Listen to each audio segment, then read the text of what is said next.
Welcome to Chillin' 101. We hope this video helps. You start by preparing an environment that keeps projects isolated. This prevents package conflicts. Once done, install Jupyter Notebook using pip or conda so you have the classic interface. Open a terminal in your project folder, activate your virtual environment, and run Jupyter Notebook to launch the server in your browser.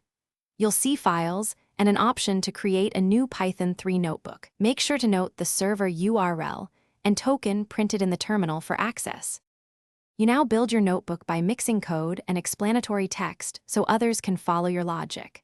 Start with markdown headings to outline goals, then add code cells for computations. Run each with Shift+Enter to move forward. Use Control+Enter when iterating frequently. Add short comments and display outputs inline to validate results quickly. Once you have functions or visualizations, checkpoint progress with file save and checkpoint, and export as HTML or PDF when you need a shareable snapshot.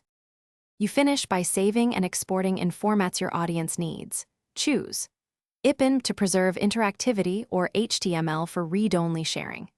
If outputs behave oddly, restart the kernel and run all cells top to bottom to ensure reproducibility, because hidden state often causes silent errors. When imports fail, inspect kernel logs, confirm the active environment, and run piplist to verify packages. A single troubleshooting tip: if cells give unexpected results,